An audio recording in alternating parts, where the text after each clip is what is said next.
본문 6절에는 내가 곧 길이요 진리요 생명이니 나로 말미암 정권은 아버지께로 올 자가 없다라고 이렇게 말씀하고 있습니다. 이 말씀을 예수님으로 말미암지 않고는 구원받을 자가 아무도 없다는 뜻으로 이미 말씀해 주셨죠. 베드로가 닭 울기 전 예수님을 3번 부인한다는 이런 말씀하셨어요. 이것은 자신의 의지와 노력으로 자신의 힘과 능력으로는 도저히 구원받을 수 없다라는 그런 의미라고 말씀드렸어요. 그래서 성령이 오셔서 믿음을 선물로 주셔야만 우리는 구원받을 수 있다라는 의미로 이렇게 말씀해 주셨죠. 그래서 그렇게 구원하기 위해서 베드로와 같이 자기 목숨을 바쳐서 예수님을 따른다고 하지만 구원에 이를 만한 그런 믿음에 이르지 못하는 저와 여러분들을 구원하기 위해서 예수님은 아버지께로 가신다라고 이렇게 말씀하시는 거죠. 그래서 아버지께로 가서 거처를 예비하신다라고 이렇게 말씀하고 있는 거예요. 거처를 예비한다는 것은 우리가 하늘에서 거할 집을 진다는 이런 얘기가 아니고 우리를 구원할 모든 여건을 마련하신다는 거예요. 우리를 어떻게 구원하실 것인지를 이미 구약에서 여러 곳에서 여러 가지 모형과 그림자로 말씀해 주셨어요. 그런데 그 중에 가장 정확히 말씀하고 있는 것이 바로 7대 절기의 모습이었죠. 7대 절기 예수님이 죽으시고 부활하셔서 성령을 보내주셔서 복음을 깨달아 믿게 하시고 복음의 나팔을 불게 하시고 그래서 이 땅에 살아가는 모든 하나님 백성들을 죄를 대속해 준다는 거죠. 죄를 사함받게 해준다. 그것이 대속죄래요. 그래서 그렇게 사함받은 모든 자들을 하나님 나라에 수장한다라는 의미로 수장절이라고 이렇게 마지막 절기에 이렇게 말하고 있죠. 그래서 이렇게 너희들을 구원할 하나님을 믿고 천국을 소망하며 살아가라라는 의미로 이 7대 절기를 주신 거예요. 이처럼 하나님이 저와 여러분들을 어떻게 구원하실 것인지를 이미 다 말씀해 주셨다는 거예요. 만약 우리를 구원하는데 그 약속의 말씀대로 구원하지 않고 다른 방법으로 구원한다면 하나님은 거짓말장이죠. 하나님이 살아계시지 않는 거예요. 그렇기 때문에 하나님의 살아계심을 믿게 하기 위해서 예수님은 7대 절기에 말씀한 모습처럼 예수님이 죽으시고 부활하여 하나님 나라에 가셔서 성령을 보내주신다는 거죠. 그것이 오순절인 거죠. 그래서 그렇게 해서 우리를 구원하기 위해서 하나님 나라로 아버지께로 가신다. 거처를 예비하러 가신다라고 이렇게 말씀하고 있는 거예요. 그래서 거처를 예비하러 가신다는 뜻은 구원해줄 모든 여건을 마련하여 주시러 가신다. 성령을 보내주시러 가신다라고 이렇게 말씀을 하고 있는 거예요. 이렇게 하심으로 저와 여러분은 복음의 말씀을 듣고 믿게 돼서 성령님이 오셔서 죄에 대하여 의에 대하여 심판에 대하여 잘 가르쳐 주심으로 우리는 믿음에 이르게 되는 거예요. 믿음에 이르게 돼서 우리는 구원받을 수 있는 거예요. 그래서 이렇게 저와 여러분을 구원하기 위해서 성령을 보내주시는데 그분이 오시면 이렇게 우리를 믿음에 이르게 하심으로 스스로 자기 입으로 예수님을 주라 입으로 시인하는 분들에 대해서 구원을 받을 수 있다는 거예요. 그래서 이 방법 외에 다른 방법으로 우리가 구원받을 수 있는 방법이 없다라는 거예요. 다른 방법으로 성령님이 오셔서 복음의 말씀을 깨달아 믿게 하여 우리를 구원해 주시는 이 방법 외에 다른 방법으로 사람의 힘과 능력으로 구원받을 수 있는 것은 전혀 없다라고 이렇게 말씀하고 있는 거예요. 그래서 예수님이 곧 길이요 진리요 생명이라고 이렇게 말씀하고 있는 그런 문맥으로 이렇게 말씀을 하고 있는 거예요.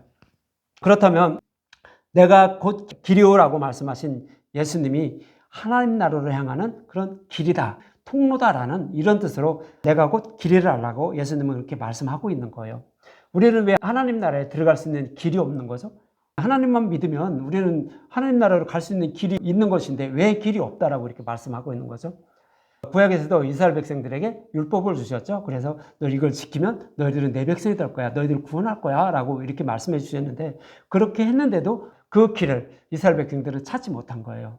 찾지 못하고 결국 어떻게 됐어요? 여호수아에게 인도돼서 복음의 말씀을 믿게 돼서 그 다음에 하나님 나라로 들어가는 모형으로 가나안 땅을 기업으로 받는 이런 뜻으로 이렇게 말씀하고 있어요. 그래서 모든 인류는요. 하나님과의 관계가 화목하지 못한 상태. 인류의 조상 아담과 하와의 죄로 인하여서 하나님과의 관계가 화목하지 않게 된 거예요. 화목하지 못하게 된 거예요. 에덴 동산에서 하나님 나라를 상징하는 에덴 동산에서 아담과 하와가 추방된 거죠. 그래서 이제 우리는 그 추방된 이후로 그 이후에 태어난 아담과 하와의 모든 후손들은 다 지옥불에 들어갈 수밖에 없는 그런 처지에 놓인 거예요. 우리가 아무리 그 죄를 안 짓는데요. 난 아무것도 안 했는데요. 그렇게 할지라도 모든 인류는 다 사탄의 노예로 살아가는 거예요. 그래서 모두 다 지옥불에 들어가는 그런 처지에 놓이게 되어 있는데, 이 모습을 이사야 59장 1절과 2절에는 이렇게 말하고 있어요. 여호와의 손이 짧아 구원하심도 못함이 아니요 귀가 둔하여 듣지 못하심도 아니라 오직 너희의 죄악이 너희와 너희 하나님 사이를 갈라놓았고 너희 죄가 그의 얼굴을 가리어서 너희에게 듣지 않으시게 함이니라 그러죠. 하나님이 우리가 기도하고 우리가 뭐 원하는 거 하나님이 다 들으시는 분이에요. 그런데도 듣지 않는 척 하시는 거는 뭐예요? 우리의 죄 때문에 그렇다는 거예요. 아무리 우리가 원해도 원수지간에는 내가 뭘 한다 어떻게 한다고 할지라도 그 사람 상대방이 들어주나요? 아니, 안 들어줘요. 들어줄 수 있는 방법은 뭐예요? 그 사람이 원하는 거 해주는 방법밖에 없는 거예요. 그래서 하나님이 저와 여러분들에게 원하는 방법이 뭐예요? 죄가 없어야 되는 거예요. 그래서 우리가 아담과 하와의 죄로 인하여서 하나님과가 화목하지 못한 그런 상태, 우리가 아무리 하나님 나라를 들어가려고 하고 하나님 사랑해야 한다고 할지라도 하나님은 네가 나를 사랑하는 게 아니다라고 하면서 나는 너를 모른다라고 하면서 너희들은 다 지옥으로 갈 수밖에 없다라고 이렇게 말씀하고 있는 거죠. 그래서 이 상태를 잘 설명하고 있는 것이 어디였어요? 성막에 있는 휘장이에요. 휘장을 통해서 잘 말씀하고 있는 거예요. 대제사장이라고 할지라도 자기 마음대로 휘장을 열고 지성소에 들어갈 수 있나요? 그건 누구나 열을 수 있어요. 근데 들어갈 수 있나요? 들어가면 반드시 죽는다고 했어요. 못 들어가요. 그것 때문에. 그 모습이 바로 하나님과 저와 여러분들 사이에 그 사이가 그렇다는 거예요. 들어갈 수가 없다라는 거예요. 하나님 나라로 향하는 그런 길이 없다라는 거예요. 그런 길이 없는 상태인데 예수님이 오신 거예요. 저와 여러분을 사랑해 주셔서 하나님 나라로 들어가는 길, 그 휘장을 열어주셨다라고 이렇게 말씀하고 있는 거예요. 그래서 히브리서 10장 19절과 20절에 보면 이런 말씀을 하고 있죠. 그러므로 형제들아 우리가 예수의 피를 힘입어 성소에 들어갈 담력을 얻었나니 그 길은 우리를 위하여 휘장 가운데로 열어놓으신 새로운 살 길이요. 휘장은 곧 그의 육체니라 그래요. 예수님이 휘장에서 죽으실 때 어떻게 됐어요? 휘장이 위에서 아래로 이렇게 찢어졌다고 말하죠. 그것이 하나님 나라로 향하는 길을 열어주신 거예요. 하나님 나라로 향하는 통로를 만들어주신 거예요. 다리를 놓아주셨다라고 이렇게 말씀을 하고 있는 거예요. 그래서 우리가 하나님과 화목하게 돼서 우리는 하나님 나라로 들어가는 길이 열렸다라고 성경은 그렇게 말씀하고 있는 것입니다. 예수님이 오셔서 그 길을 열어주실 것을 이미 구약에서도 여러 곳에서 말씀하고 있었죠. 가장 잘 설명하고 있는 것이 뭐예요? 야곱의 사닥다리 꿈이에요. 야곱의 사닥다리 꿈. 창세기 28장인데요. 땅과 하늘을 연결하는, 땅에 있는 사람들이 하늘을 올라갈 수 있나요? 하나님 나라 갈 수 있나요? 올라갈 수 없어요. 우리가 어떻게 뭐 발버둥 친다고 해도 우주선을 만들어 간다고 할지라도 하나님 나라는 갈 수가 없다라고요. 그냥 하늘을 올라가는 건 올라가겠죠. 그러나 하나님 나라는 갈 수가 없어요. 우주선을 타고 갈 수는 있겠지만 하나님 나라는 가지 못한다고요.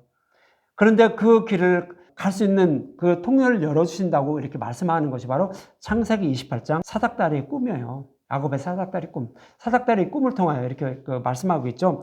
창세기 28장 11절과 12절에 보면 한 곳에 이르러는 해가 지는지라 거기서 유숙하려고 그곳에 한돌을 가져다가 베개로 삼고 거기 누웠더니 꿈에 본즉 사닥다리가 땅 위에 서 있는데 땅에 닿죠. 사닥다리가 땅에 서 있는데 그 꼭대기가 하늘에 닿았다고요. 하나님 나라에 닿아 있다는 거예요. 또 본즉 하나님의 사자들이 그 위에서 오르락 내리락 하고 그러죠. 야곱이 꿈꾸고는 아브라함과 이삭과 야곱의 후손으로 오실 예수님이 땅과 하늘을 연결하는 통로가 된다는 거예요. 그 사닥다리가 된다는 거예요. 그래서 그 사닥다리를 통하여 구원받은 하나님의 백성들을 하나님 나라로 인도하신다는 그 모습을 야곱의 사닥다리 꿈을 통하여 이렇게 말씀을 하고 있었던 거예요. 실제적으로 예수님이 이 땅에 오셨죠. 요한복음 1장에서 창세기 1장의 말씀을 통하여서 빛이신 예수님이 오셔서 우리를 구원하신다라고 그렇게 말씀하고 있는데 그 약속의 말씀을 이루시기 위해서 예수님이 오셨다라고 하면서 빛이신 예수님이 이 땅에 오셨는데 어둠에 있는 자들이 아무도 빛을 알아보지 못한다라고 이렇게 말씀하시며 요한복음 1장 51절에는 내가 그 사닥다리야라고 이렇게 예수님 표현해요. 요한복음 1장 51절에 보면 또 이르시되 진실로 진실로 너에게 이르노니 하늘이 열리고 하나님의 사자들이 인자 위에 오르락 내리락 하는 것을 보리라 하시니 하늘이 열린다는 건 뭐예요? 땅과 하늘을 연결하는 사닥다리가 놓인다는 거예요. 그 사닥다리 위에 오르락 내리락 한다는 거예요. 인자 위에 하나님의 사자들이 그 구원받은 하나님의 백성들을 말하는 거예요. 그들이 인자 위에, 인자가 바로 사닥다리라는 거예요. 예수님이라는 거예요. 그래서 거기에 오르락내리락 한다는 거예요. 그러니까 땅과 하늘 연결하는 그 통로를 만들어 주신 거예요. 그 길을 열어 주신 거예요. 누가? 예수님이. 그 약속의 말씀대로 그 일을 이루어 주시기 위해서 오셨다라고 이렇게 말씀을 하고 있는 거예요. 그래서 내가 너희들을 구원해서 나를 통하여서, 통로인 나를 통해서, 하나님 나라로 향하는 통로인 나를 통하여서 너희들을 구원할 거야. 이보다 더 큰 일, 그러니까 나다나엘이 빌립을 불렀을 때 이보다 더 큰 일을 보리라 한 그 말씀이 바로 그 통로를 열어주신 그 일을 너희들이 볼 것이다라고 이렇게 말씀을 하고 있는 거죠. 이처럼 이게 땅과 하늘 연결하는 그 통로가 되실 분이 바로 예수님이다라는 그런 의미로 내가 곧 길이라라고 이렇게 말씀을 하고 있는 거예요. 그렇다면 이 길을 저와 여러분이 어떻게 걸어가서 하나님 나라로 들어갈 수 있는지 성경은 또 잘 말씀하고 있죠. 우리는 하나님에 들어갈 수 없는 그런 상태라고 이렇게 말했는데 그것은 바로 아담과 하와가 선악과를 먹음으로 우리는 육적인 눈이 밝아지고 영적인 눈이 어두워졌어요. 그래서 영적인 눈이 어두워졌다는 얘기는 하나님 나라로 향하는 그 통로를 볼 수가 없는 그런 맹인이란 뜻이에요. 성경에 기록된 말씀, 진리의 말씀이 기록된 성경의 말씀을 그냥 문자 그대로만 볼 수밖에 없다라는 거예요. 그 속에 숨겨진 진리의 말씀, 생명의 말씀을 먹지 못하는 그런 자들이 되었다라는 거예요. 그래서 구원받을 수 없는 그런 상태라고 말하는데 예수님이 오셔서 십자가에서 그 통로를 만들어 주심으로 우리는 이제 그 진리의 말씀, 생명나무의 열매, 복음의 말씀을 먹는 자들이 되었다는 거죠. 그런데 이제 그 먹을 수 있는 방법이 뭐냐면 그냥 먹을 수는 없죠. 근데 먹을 수 있는 방법이 예수님을 통해서만 먹을 수 있다라고 말씀을 하고 있는 거예요. 왜 우리가 그 생명의 말씀, 진리의 말씀을 먹을 수가 없죠? 눈이 어둡기 때문이고, 또 다른 표현으로는 어떻게 표현하고 있냐면 창세기 3장 22절과 24절에 보면 이런 말씀을 하고 있어요. 여호와 하나님이 이르시되 보라 이 사람이 선악을 아는 일에 우리 중 하나같이 되었으니 그가 그의 손을 들어 생명나무 열매도 따먹고 영생할까 하노라. 생명나무 열매는 예수님의 살과 피, 생명의 말씀, 복음의 말씀, 진리의 말씀을 말씀하고 있는 거예요. 그것을 상징적으로 표현을 이렇게 말씀하고 있는 거예요. 우리가 생명을 얻을 수 있는 열매, 그것을 이제 생명나무 열매라고 이렇게 말하는 거예요. 그것을 먹고 영생할까 해서 인류의 조상 아담과 하와를 그 생명나무 있는 곳에서 추방시켰어요. 그리고 여호와 하나님이 에덴 동산에서 그를 내보내어 그의 근원이 된 땅을 갈게 하시니라. 이같이 하나님은 그 사람을 쫓아내시고 에덴 동산 동쪽에 그룹들과 두루두는 불칼을도 생명나무의 길을 지키게 하셨다라고 이렇게 말해요. 그러니까 생명나무의 길을 그룹들로 하여금 지키게 했기 때문에 우리는 그 그룹들을 물리치고 생명나무 열매를 먹을 수가 없는 상태. 그런 상태라는 거예요. 우리는 영적인 맹인들이라는 거죠. 그래서 그 길을 찾을 수가 없다라는 표현으로 이렇게 말씀을 하고 있는 거예요. 다시 말씀드리면 모든 인류는요 스스로의 힘과 노력으로 그 생명나무 열매를 먹고 우리는 구원받을 수 없는 그런 상태라고 이렇게 말씀을 하고 있는 거예요. 그런데 이 길을 열어주신 분이 누구였어요? 바로 예수님이에요. 예수님이 바로 생명나무로 향하는 그 길을 십자가를 통하여 열어주신 거예요. 그것이 뭐냐면 예수님이 죽으실 때 그 길을 향하는 그 휘장을 위에서 아래로 찢어주셨다라고 이렇게 말씀하고 있어요. 마태복음 27장 50절과 51절에 보면 예수께서 다시 크게 소리 지르시고 영혼이 떠나시니라. 이에 성소 휘장이 위로부터 아래까지 찢어져 둘이 되고 땅이 진동하여 바위가 터지고 이렇게 말씀을 하고 있어요. 생명나무로 향하는 그 길을 예수님이 십자가를 통하여 열어주셨다는 그런 의미를 말씀하고 있는데 이 휘장에는 뭐가 그려져 있을까요? 예수님이 십자가를 통하여 위에서 아래로 찢어주신 그 휘장에는 무엇이 그려 있죠? 바로 그룹들의 모습을 그리고 있어요. 출애굽기 26장 31절에 보면 너는 청색, 자색, 홍색 실과 가늘게 꼰 배실로 짜서 휘장을 만들고 그 위에 그룹들을 정교하게 서놔서 성소와 지성소를 가리라, 구분하라라고 이렇게 말씀하고 있는 거예요. 그래서 성막에 성소와 지성소를 구분하고 있는 그 휘장에는 그룹들이 그려져 있는데 이 모습은 어떤 그 의미를 말씀하고 있냐면 생명나무로 향하는 그 길을 그룹들로 하여금 지키는 모습을 그 휘장을 통해서 말씀하고 있는 거예요. 다시 말씀드리면 이 휘장이 열려야만 우리는 그 생명나무의 열매를 먹고 복음의 말씀, 진리의 말씀을 먹고 하나님과 화목하게 돼서 하나님 나라로 들어가게 된다라는 의미로 이렇게 말씀을 하고 있는 거예요. 이 길을 열어주신 분이 누구다? 예수님이라는 거예요. 예수님 십자가에서 열어주셨죠. 이렇게 해서 우리는 이제 생명나무 열매를 먹게 되었다라고 이렇게 말씀을 하고 있는 거예요.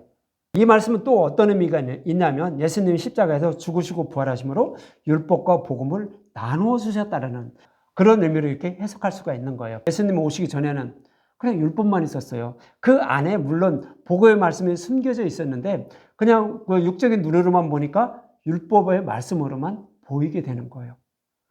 그런데 예수님 오셔서 그 율법 속에 감추어진 그 복음을 둘로 나누어졌죠. 율법과 복음을 확실하게 구분해 주었어요. 그래서 우리는 그 복음의 말씀을 먹음으로 생명을 얻게 됐죠.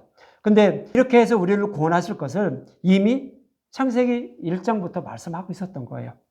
창세기 1장부터. 창세기 1장의 첫째 날에는 뭐죠? 빛이 있으라 하시니 빛이 있었고 이렇게 말하죠. 요한복음 1장에는 뭐래요? 창세기 1장에서 빛이신 예수님이 오셨다라고 말해요.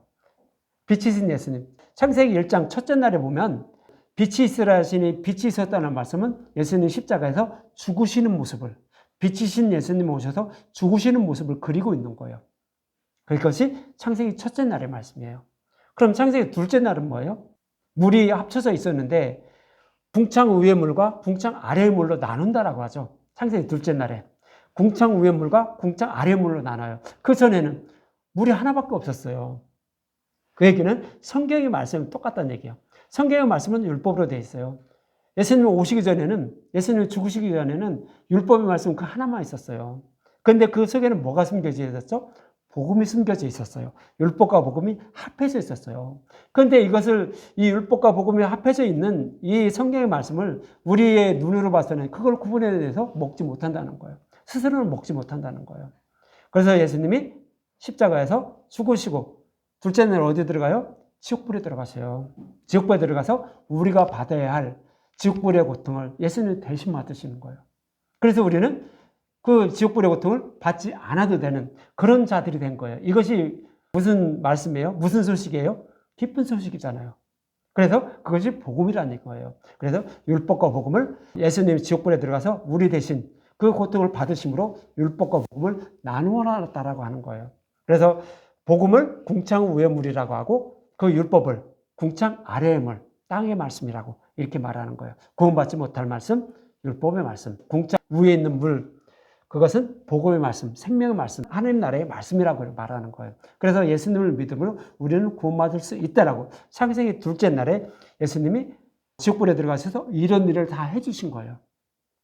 그리고 나서 창세기 셋째 날에, 창세기 셋째 날은 예수님의 부활이라고 말씀드렸죠. 예수님이 부활하심으로 우리는 생명을 얻게 됐어요. 그런데 어떻게 생명을 얻죠? 우리는 생명나무 열매를 먹게 됐다고요. 그래서 창세기 셋째 날에 어떻게 해요? 묻이 드러나라 하시고 그 다음에 뭐를 해요? 거기에 풀과 씨 맺는 채소와 씨 가진 열매 맺는 나무를 나게 하셨어요. 그렇죠? 창세기 셋째 날.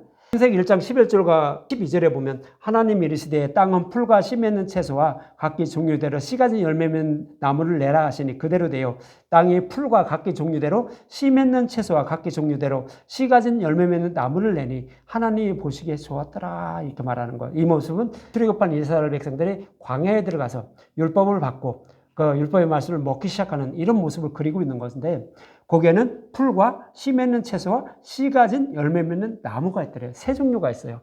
풀은 뭐예요? 여기서 씨는 복음의 말씀, 생명의 말씀을 말하는 거예요. 생명나무 열매. 그 씨가 바로 그거예요. 그런데 풀이 있어요. 풀은 어떻게 씨가 있나요? 없나요? 없어요.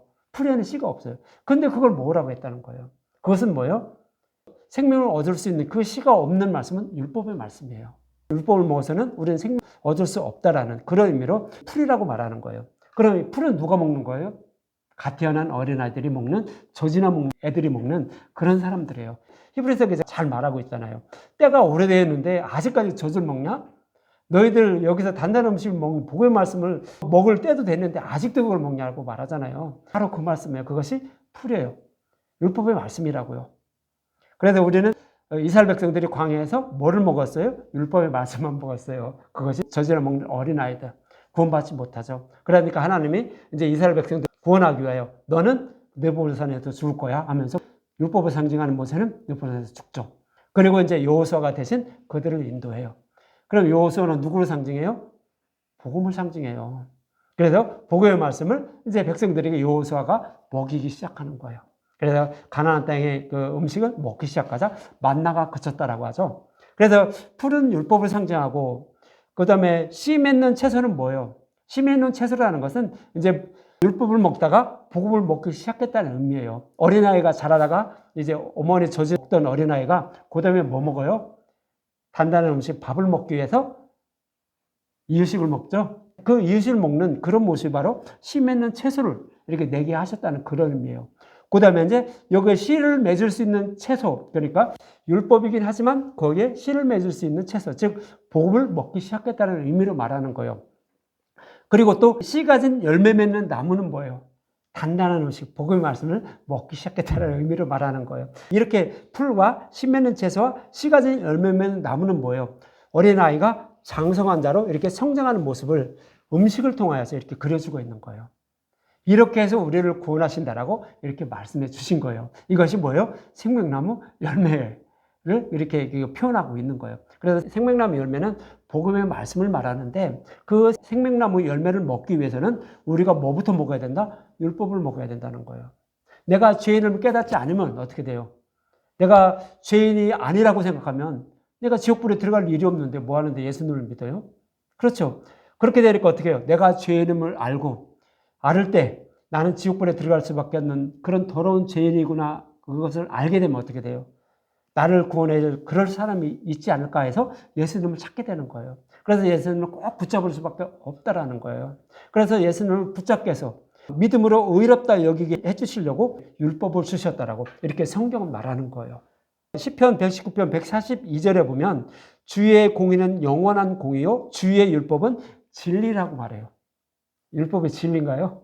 우리를 구원하지 못하는데도 시편 기자는 율법의 진리라고 말해요. 왜 진리라고 했을까요?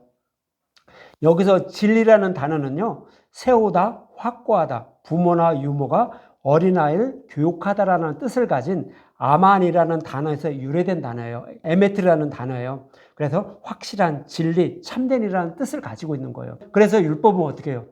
어린아이들을 성장시켜서 예수님께로 인도하는 그런 초등교사가 돼서 구원하게 해주려고 율법을 주셨기 때문에 진리라고 이렇게 말씀을 하고 있는 거예요. 그래서 사도 바울은 갈라디아서 3장 24절에 이렇게 말씀하고 있죠. 이같이 율법이 우리를 그리스도께 인도하는 초등교사가 되어 우리를 하여금 믿음으로 말미암아 의롭다함을 얻게 하려고 뭐를 줬다? 율법을 주셨다는 거예요. 그래서 율법도 진리라는 거죠. 그러나 율법을 먹어서는 어린아이들을 먹는 것이라 구원받지 못하죠.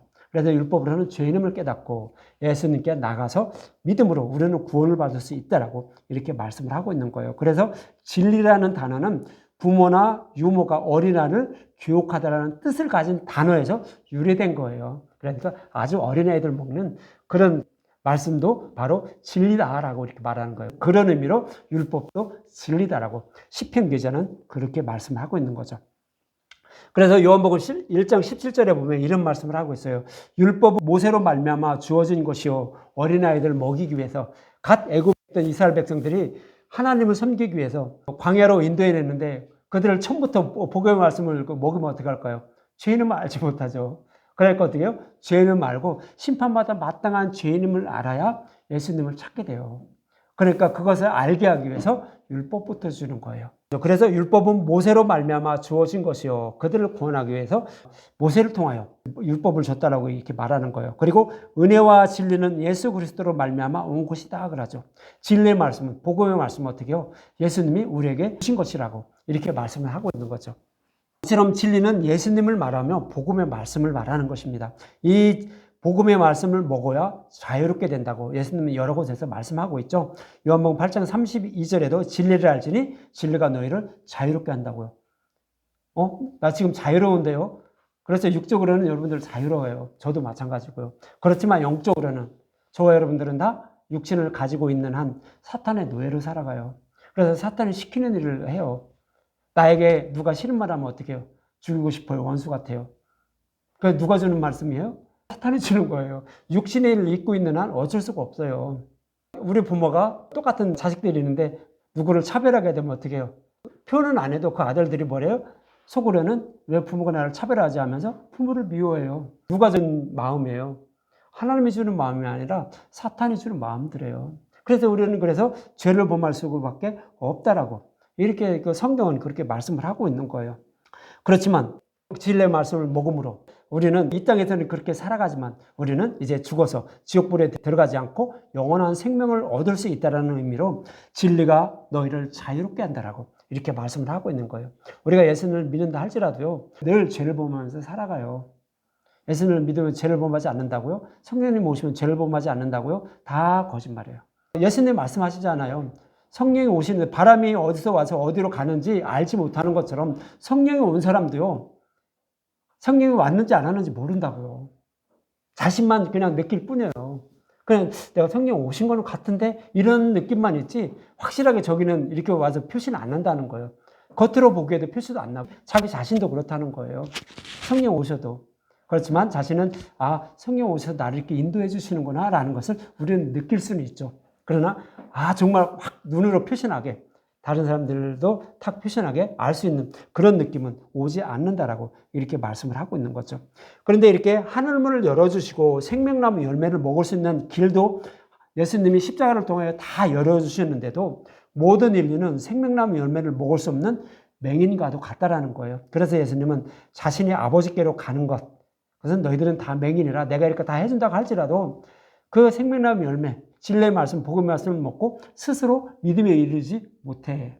그렇지만 내가 너희들을 사랑해서 너희들을 믿음에 이르기 위해서 내가 성령을 보내주실 거야. 약속 말씀대로 성령을 보내주시기 위해서 내가 아버지께로 가는 거야. 거처를 예비하러 가는 거야. 너희들을 구원할 모든 여건을 마련하기 위해서 내가 아버지께로 가는 거야 라는 뜻으로 내가 거처를 예비하러 가노니라고 이렇게 말씀을 하고 있는 거예요. 그래서 이제 예수님이 죽으시고 부활하심으로 성령이 오시게 되는데 오늘 본문 26절에 보면 14장 26절이죠. 보혜사 곧 아버지께서 내 이름으로 보내실 성령 그가 너희에게 모든 것을 가르치고 내가 너희에게 말한 모든 것을 생각나게 한다고요. 그렇죠? 예수님이 이 땅에 오셔서 제자들에게 3년 공생애를 통해 뭐를 말씀해 주셨어요? 율법의 말씀을 통하여 너희들 구원받지 못하고 너희들 생명을 구원하기 위해서 내가 약속의 말씀대로 내가 이 땅에 와서 이렇게 너희들 죽고 부활해서 아버지께로 갈 거야 라고 이렇게 말씀해 주셨어요. 구약의 성경의 말씀을 들어서 성경이 이렇게 말씀하고 있었지 내가 이를 이루어 주시기 위해서 왔어 하면서 구약의 성경의 말씀을 예를 들어가면서 자세히 제자들에게 설명해 주셨어요. 3년 동안이나 그렇게 했어요. 친히 설명해 주셨어요. 그랬는데도 이분이 예수님이 약속하신 메시아임을 제자들도 모르고 있었던 거예요. 그렇지만 이제 예수님이 죽으시고 부활하셔서 성령 오시면 어떻게 된다?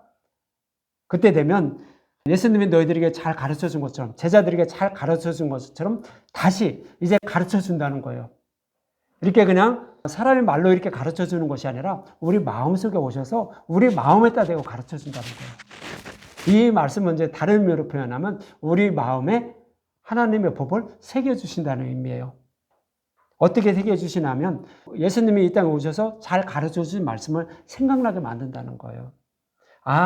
이렇게 구약에서 이렇게 말씀하셨는데 예수님이 오셔서 이렇게 십자가를 통하여 이루어 주셨구나. 바로 이분이 메시아였구나. 약속하신 메시아였구나라는 것을 이렇게 생각나게 만들어준다는 거예요. 그리고 우리 마음에 기록해 준다는 거예요. 그래서 우리를 구원해 주신다라고 이렇게 말씀하고 있는 거예요. 다시 말씀드리면 예수님이 십자가를 통하여 하나님 나라로 향하는 그 통로도 만들어 주셨고요. 생명나무로 향하는 그 길도 다 열어 주셨어요. 근데 우리는 영적인 맹인들이라 하나님 나라로 향하는 그 통로도 바라볼 수도 없고요. 생명나무로 향하는 그 길이 어딘지도 바라보지 못해서 나갈 수가 없어요.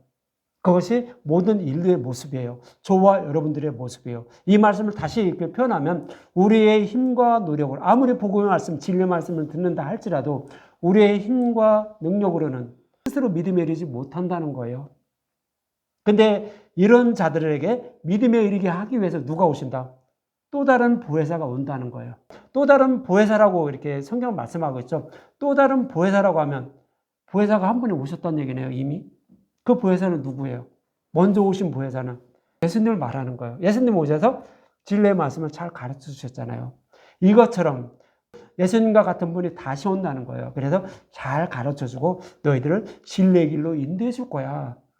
예수님이 그 제자들을 잘 가르쳐 주며 복음의 말씀을 가르쳐 주며 진리의 길로 인도해 주신 것처럼 또 다른 보혜사 성령님이 오셔서 너희들을 잘 가르쳐 주고 진리의 길로 인도해 줄 거야. 그래서 하나님 나라로 너희들을 인도해 줄 거야 라고 이렇게 말씀하고 있는 거예요. 다시 말씀드리면 처음부터 끝까지 하나님이 다 일을 해서 저와 여러분들을 구원해 주신다는 의미예요.